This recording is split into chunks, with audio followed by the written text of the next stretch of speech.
After 30 years of studying people, I have really discovered something interesting, that life is a very simple game, but not a very easy one to play. And here's what I mean by that. If you think of a human being like you think of a computer, so a computer has hardware, it has software, it has memory, it has a processor. Well, a human being is like that too. So here, if you look at me like a computer, I've got hardware, I've got a memory, I've got a data processor, I've got software. But here's the difference between me and a computer.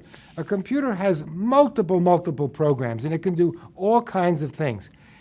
Interesting, a human being only has two pieces of software, two voices. One we call the voice of your higher consciousness, and the other one we call the voice of your ego.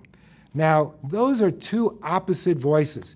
And in the simplest terminology, the voice of your higher consciousness is the one that you arrived here with. It's the voice of love and joy and excitement and passion and enthusiasm.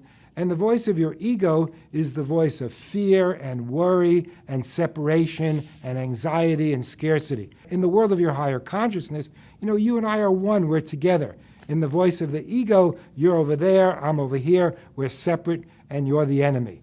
So why I say that life is such a simple game is that all you've got to do to play this game really well and have a great life is to learn to turn down the volume on the voice of your ego and turn up the voice of your higher consciousness, which means stop being worried and concerned and fearful and stop being joyous and passionate and excited. So simple game, not easy to play. And not easy to play because over 90% of the people have their lives dominated by the voice of the ego, which is why people are basically so unhappy.